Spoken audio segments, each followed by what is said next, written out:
Need to factory reset your Acer Aspire? The step-by-step walkthrough shows you how to restore your laptop to its original factory settings using built-in Windows recovery tools. So this should hopefully be a pretty straightforward process, guys, and without further ado, let's go ahead and jump right into it. It's supposed to not delete your personal files.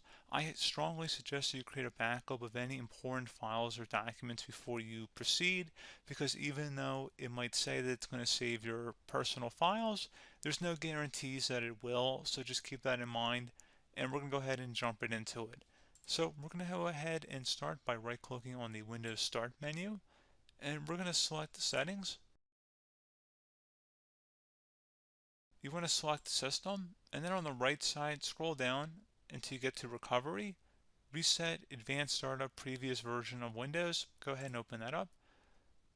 So we're going to start by going underneath Recovery Options, reset this PC. Choose to keep or remove your personal files, then reinstall Windows. Go ahead and select Reset PC. Underneath Choose an option, Keep My Files removes apps and settings but keeps your personal files. Now, like I said, there's no guarantee, but you still want to create a backup, but we are going to select that for today's tutorial here. And it's going to ask how would you like to reinstall Windows. I usually do a local reinstall, so that's what I'm going to select. And current settings is going to reinstall Windows from this device, and then we're going to select next again. This shouldn't take too long here, guys.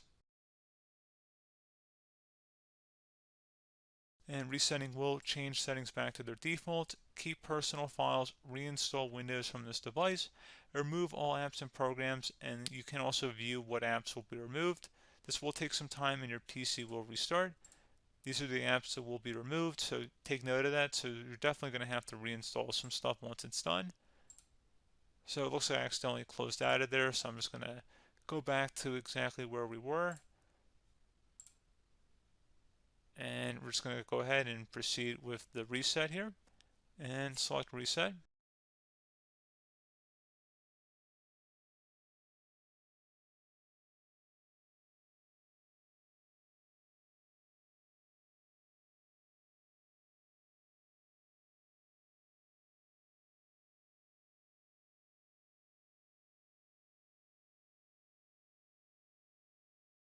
And there you go, guys. Should be simple as that. Go ahead and reinstall any of the applications that were removed.